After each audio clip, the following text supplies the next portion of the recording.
Assalamualaikum warahmatullahi wabarakatuh. Ketemu lagi saudara-saudara mahasiswa.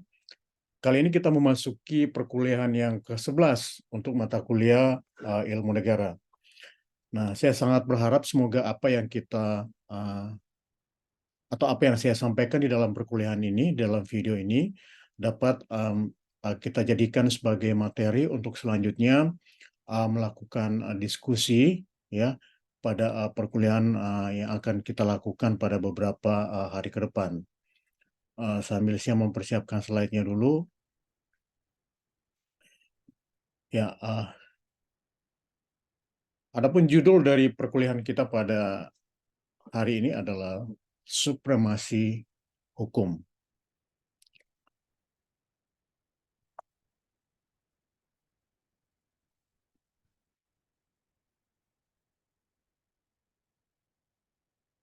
Ya, berbicara tentang supremasi hukum, tentu kita tidak bisa melepaskan dari kedudukan negara kita yang kita sudah mendeklarasikan dalam konstitusi kita bahwa negara kita atau negara Republik Indonesia itu adalah negara berdasarkan atas hukum. Nah, itu sebabnya ada beberapa doktrin untuk menjadikan hukum atau meningkatkan supremasi hukum itu. Nah, beberapa doktrin itu antara lain seperti kita ketahui bahwa bangsa yang beradab adalah bangsa yang menjalani fungsi hukumnya secara merdeka dan bermartabat.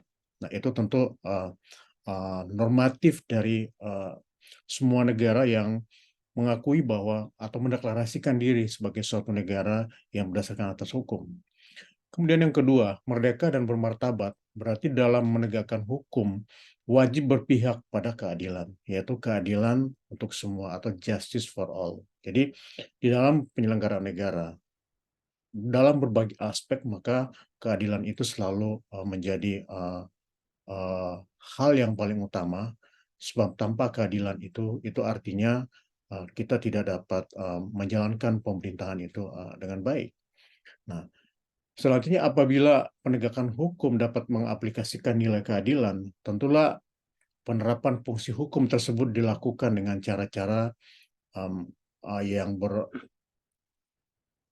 yang berpikir secara filosofis. Artinya mengedepankan hal-hal filosofis dalam penegakan keadilan. Nah, bagaimana seharusnya wajah sistem hukum dalam suatu negara hukum? Ya, seperti pada slide sebelumnya saya mengatakan bahwa Indonesia itu adalah negara hukum. Nah, itu sebabnya menurut Lon Fuller dalam bukunya yang cukup terkenal yaitu The Morality of Law menyebutkan beberapa hal antara lain hukum harus dituruti oleh semua orang, termasuk oleh penguasa negara. Kenapa seperti itu? Karena tentu kita ketahui bahwa dalam negara hukum, apalagi negara yang berbentuk republik dengan sistem presidensial seperti Indonesia, di mana pembuatan hukum ya atau pembuatan peraturan perundang-undangan itu dilakukan secara bersama-sama antara eksekutif dan legislatif. Itu sebabnya kita harapkan baik itu legislatif maupun seluruh perangkat-perangkat yang lain yudikatif dan eksekutif harus mempunyai komitmen yang sama di dalam menegakkan hukum atau menyelenggarakan hukum. Kemudian yang kedua, hukum harus dipublikasikan.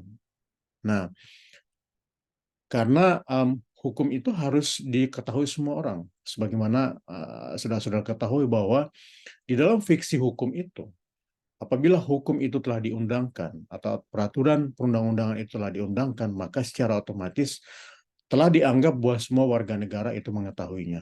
Nah, itu sebabnya peraturan perundang-undangan itu harus dipublikasikan, mudah diakses oleh siapapun. Nah, kemudian yang ketiga, hukum harus berlaku ke depan, bukan berlaku surut.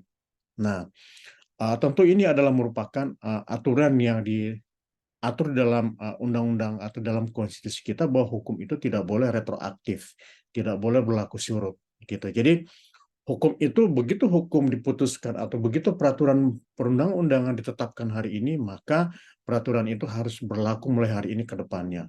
Jadi tidak ada satu peraturan pun atau perundang-undangan pun itu berlaku surut. Kemudian yang keempat, kaidah hukum harus ditulis secara jelas sehingga dapat diketahui dan diterapkan secara benar. Tentu ada dalam perkuliahan sebelumnya kita sudah mempelajari atau saya sudah menerangkan tentang bagaimana asas-asas pembentukan hukum yang baik. Dari situ kita lihat misalnya hukum itu harus mudah diterapkan, ya, tidak menggunakan bahasa-bahasa yang sulit dan harus mudah untuk dapat diimplementasikan. Gitu. Kemudian yang kelima, hukum harus menghindar dari kontradiksi-kontradiksi. Jadi sedapat mungkin hukum itu jangan sampai hukum yang dibuat itu mengandung hal-hal yang bersifat kontradiksi, yang begitu dipublish ke masyarakat atau begitu diimplementasikan mengalami kesulitan-kesulitan karena terjadi kontradiksi-kontradiksi yang ada di dalam masyarakat.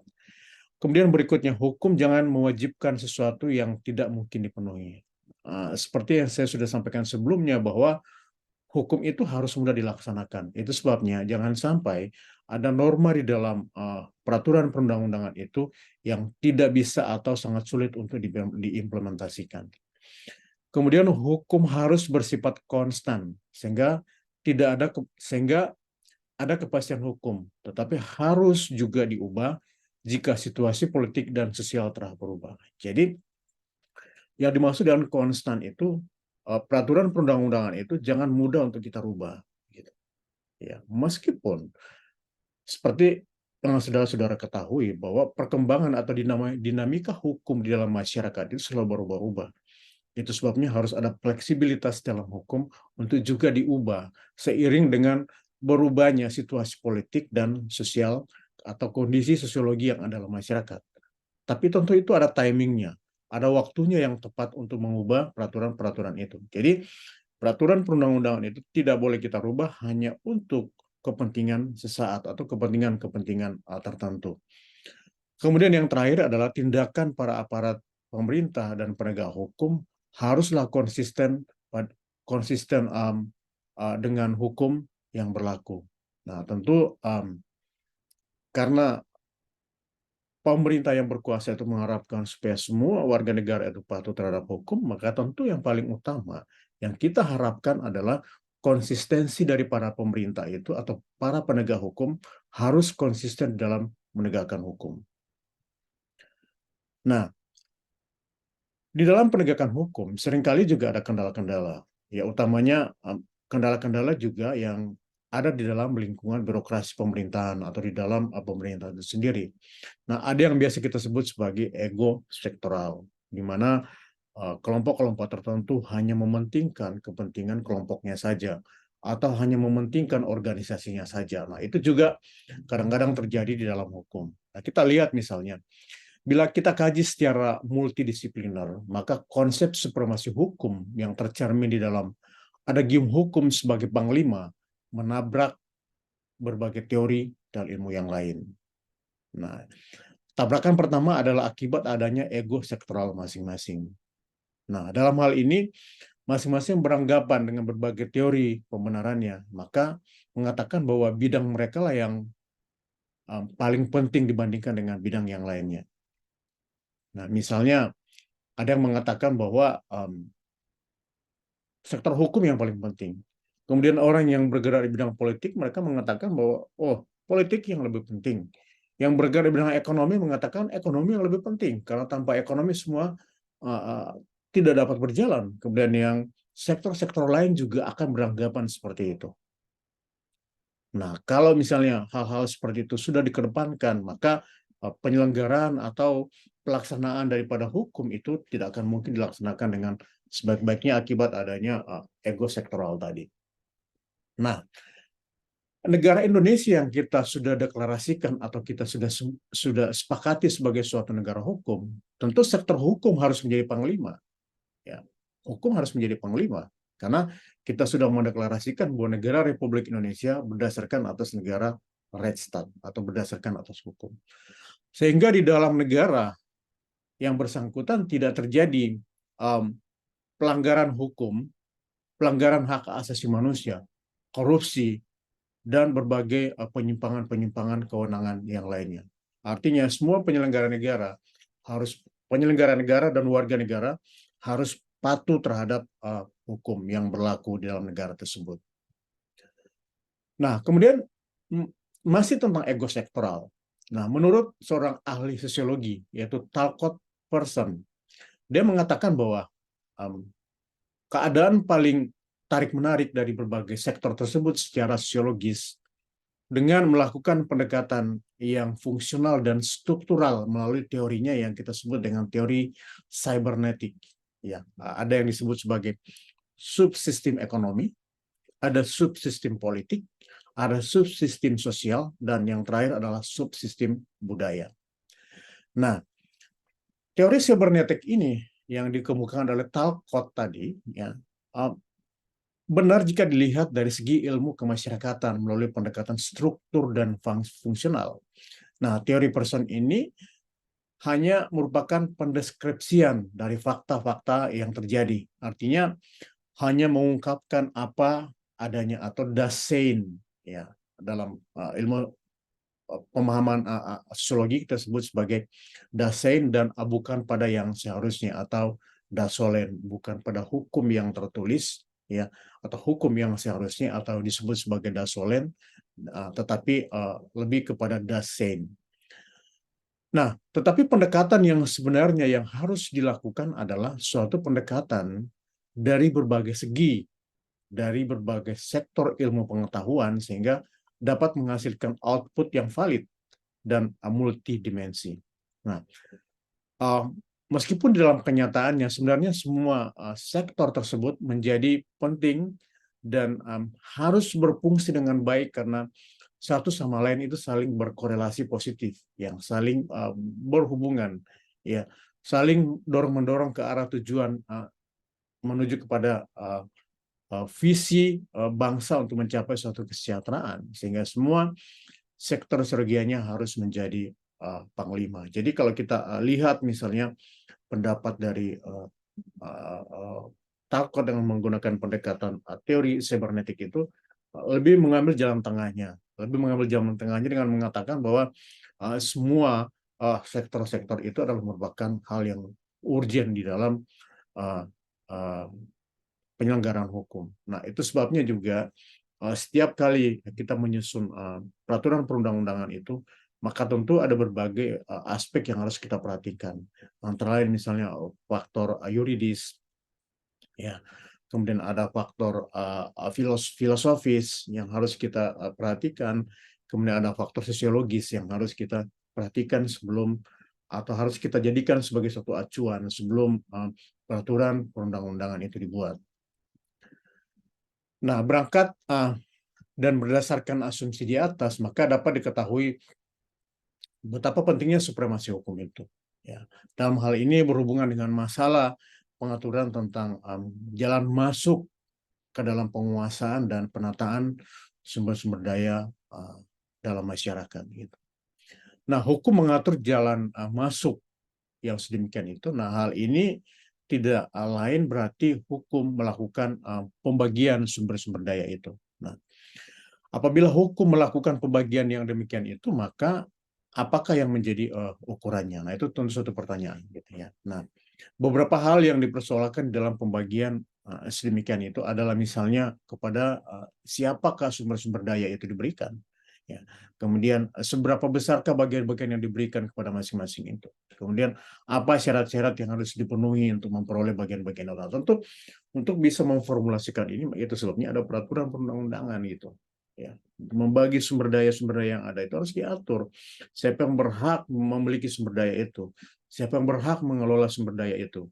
Bagaimana cara atau syarat yang harus dipenuhi sebelum mengelola sumber daya itu? Itulah ada kepentingan hukum di situ sebagai jalan masuk, ya, dilakukannya pembagian sumber daya itu. Nah, kemudian karakteristik supremasi hukum dalam suatu negara. Nah, dalam sistem monarki atau sistem kerajaan, ya, yang memerintah atau kerajaan yang memerintah tentu dengan tangan besi, sehingga segala ucapan yang keluar dari mulut raja menjadi hukum yang harus ditegakkan. Nah, ini kalau kita kembali kepada zaman-zaman monarki, gitu ya. Nah, hal ini memberikan rasa tidak aman bagi masyarakat karena bisa saja perkataan raja dikeluarkan dengan menggunakan dasar emosi sehingga pandangannya bersifat tidak objektif. Itu yang menjadi kendala apabila negara itu berdasarkan monarki, di mana segala hal yang dikemukakan oleh raja itu menjadi sesuatu yang absolut yang harus dilakukan. Padahal bisa saja raja di dalam mengambil atau menyampaikan suatu statement itu dalam kondisi emosional yang tidak stabil gitu, sehingga tidak memikirkan berbagai aspek yang memang ideal harus diperhatikan sebelum segala sesuatunya disampaikan ke publik gitu. Nah, dengan cara yang dilakukan misalnya seperti itu, maka di kemudian hari akan bisa menimbulkan chaos yang terjadi dalam masyarakat, karena masalah-masalah yang disampaikan ke dalam masyarakat itu tidak melalui pembahasan secara musyawarah oleh elit-elit di dalam negara tersebut. Nah, bahkan hukum yang dikeluarkan itu bukan merupakan hasil musyawarah ya, bersama, tetapi lebih cenderung keluar dari sudut pandang um, uh, apa subjektif raja itu sendiri, atau hembusan-hembusan fitnah yang dikeluarkan oleh penasihat-penasihat atau pembisik raja. Nah, ini tentu kalau kita bicara monarki itu maka kita harus berbicara dalam perspektif kondisi suatu pemerintahan kerajaan gitu. Nah, kemudian masih dengan karakteristik supremasi hukum dalam negara. Nah, dilihat dari segi tertentu, pengertian negara hukum atau Rechtsstaat dimaksudkan sebagai lawan dari pengertian negara kekuasaan atau Machtstaat. Nah, di mana negara hukum cenderung bersifat demokratis, sedangkan negara yang berdasarkan atas kekuasaan itu sangat otoriter atau menganut sistem yang disebut sebagai otoritarianisme dan totalitarianisme. Nah, konsep negara kekuasaan sendiri dapat dibedakan sebagai berikut. Ada yang disebut sebagai negara pluralis, kemudian ada yang disebut sebagai negara marsis, ada juga yang disebut sebagai negara organis, dan yang terakhir disebut sebagai negara korporatis. Kita akan lihat satu persatu. Nah, konsep negara pluralis itu adalah negara menjadi tidak mandiri. Kenapa? Karena cenderung menjadi negara yang sangat liberal, ya, dan cenderung hanya menjadi wasit dan dari berbagai kelompok yang memiliki kepentingan yang berbeda-beda. Jadi kalau kita pada perkuliahan-perkuliahan sebelumnya, saya sudah menerangkan bahwa negara yang liberal itu di mana campur tangan pemerintah di dalam sektor ekonomi itu sangat minim sekali seperti itu. Jadi masyarakat dibiarkan atau korporasi itu dibiarkan bersaing dengan sendirinya.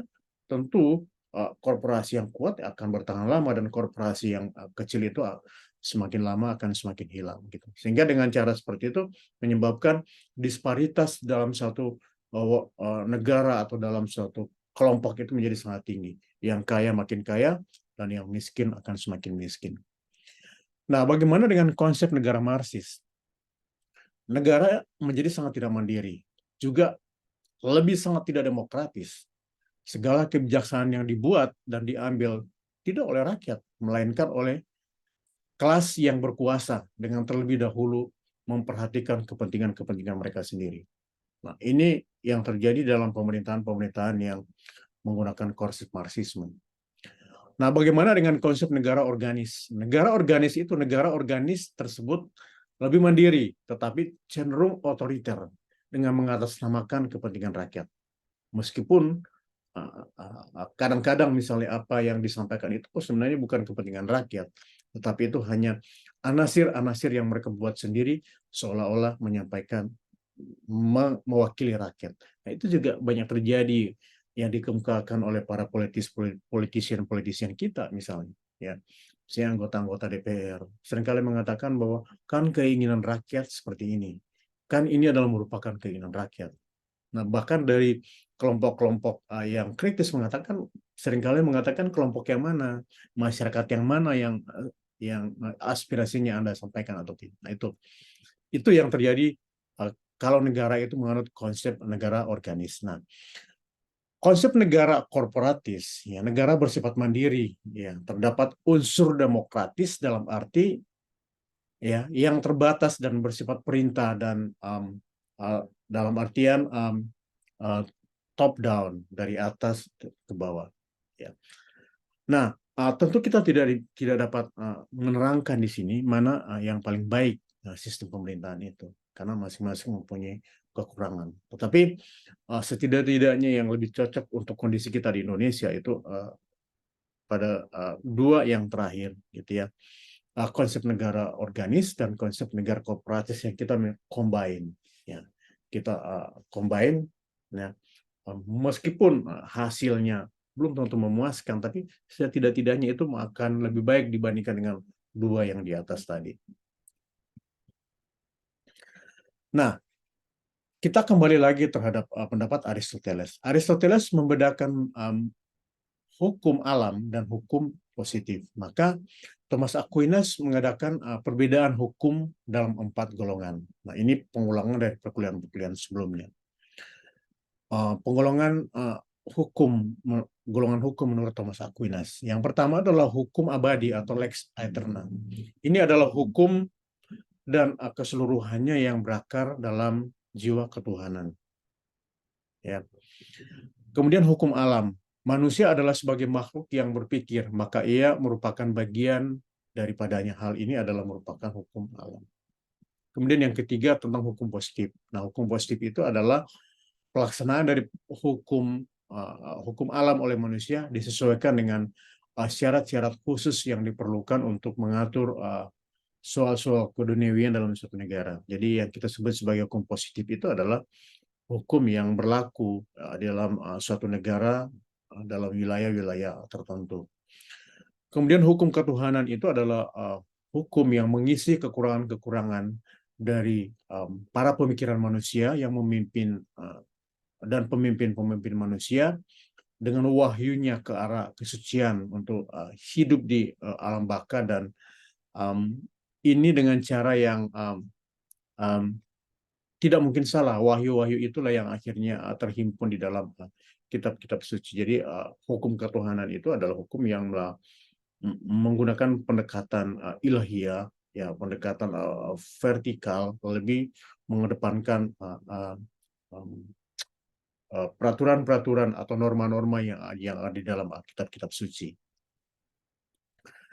Nah, kemudian salah satu teori yang dikemukakan oleh Henry Mayo tentang demokrasi mengatakan bahwa penyelesaian perselisihan dengan damai dan terlembaga. Jadi dalam negara-negara hukum itu, maka perselisihan itu harus diselesaikan dengan cara yang sebaik-baiknya apabila ada konflik, ya. Antara lain tadi nomor satu, penyelesaian perselisihan dengan damai dan lembaga. Kemudian menjamin terselenggaranya perubahan secara damai dalam suatu masyarakat yang berubah. Kemudian penyelenggaraan bergantian pimpinan secara teratur. Itu sebabnya kita ada pemilihan umum itu. Pemilihan umum tujuannya untuk mengganti pemerintahan, gitu. Mengganti pemerintahan. Pemerintahan itu bisa melanjutkan apa yang sudah dilakukan pemerintahan sebelumnya, bisa juga dengan ide-ide baru yang akan diberlakukan apabila pemerintahan itu berkuasa. Nah, itu juga yang terjadi kalau misalnya saudara-saudara mahasiswa mendengarkan visi dan misi dari kandidat yang akan ikut dalam presiden election kita di 2024. Nah, membatasi pemakaian kekerasan dengan sangat minimum. Jadi jadi dalam negara demokratis itu memang harus menghindari segala hal dari hal-hal yang berbau kekerasan. Kemudian harus mengakui serta menganggap wajar adanya keanekaragaman dalam masyarakat yang tercermin di dalam keanekaragaman dan kepentingan. Jadi kita harus bisa menyadari bahwa dalam lingkungan kita itu sangat terjadi variabilitas yang cukup tinggi, ya, dan tidak seragam. Itu sebabnya kita harus bisa menerima bahwa ada pluralisme yang terjadi di dalam lingkungan kita. Kemudian menjamin tegaknya keadilan, ya, harus memastikan bahwa keadilan itu harus bisa ditegakkan. Nah, itu menurut teori Henry Mayo. Nah, kemudian menurut Robert Dahl dalam bukunya On Democracy, atau yang disebut juga dengan 6 lembaga itu, yaitu pejabat yang dipilih, kemudian kebebasan berpendapat, otonomi asosiasional. Otonomi asosiasional itu artinya memberikan kebebasan kepada warga negara untuk membentuk organisasi-organisasi, terlibat dalam organisasi-organisasi kemasyarakatan atau perkumpulan-perkumpulan lainnya. Kemudian pemilu harus bebas, adil, ya, dan harus dilakukan secara kontinuitas. Kemudian harus ada sumber-sumber informasi alternatif. Kemudian hak kewarganegaraan yang harus bersifat inklusif. Ya. Nah, kemudian elemen-elemen penggerak supremasi hukum dalam suatu negara itu ya harus ada. Ya. Nah, antara lain hukum yang baik, meskipun hukum yang baik sekalipun jika tidak diiringi oleh aparat penegak hukum yang baik, maka tidak akan ada manfaat bagi suatu negara. Jadi hukum yang baik itu. Tapi kalau misalnya penyelenggaranya kurang baik, maka hukum itu tidak akan bisa ditegakkan dengan baik. Nah, menurut Sucipto Raharjo, ya, adalah seorang profesor ahli hukum dari Universitas Diponegoro, ya, mengutip pendapat Tavern. Ya, menurut Tavern, ya, berikan kepada saya jaksa dan hakim yang baik. Maka dengan benturan, dengan peraturan yang buruk sekalipun, saya akan bisa membuat putusan yang baik. Jadi anekdot ini menerangkan bahwa meskipun hukum itu kurang baik, tetapi dijalankan oleh hakim-hakim atau jaksa-jaksa yang baik, maka akan terjadi keadilan di dalam masyarakat, dalam suatu komunitas, karena yang menjalankan hukum itu adalah orang-orang yang baik. Nah, kemudian menurut Profesor Ahmad Hali, ya, menengok kepada kondisi hukum di Indonesia dengan berpendapat bahwa kondisi sistem hukum nasional Indonesia sangat menyedihkan, ya, dan mengalami keterpurukan yang luar biasa. Ya, keterpurukan tersebut tidak akan berhasil diperbaiki apabila sosok-sosok dan dirty broom, ya, sapu kotor, masih menduduki jabatan di dalam berbagai institusi hukum. Nah, kemudian yang terakhir adalah keadilan merupakan salah satu kebutuhan di dalam hidup manusia yang umumnya diakui di semua tempat di dunia ini.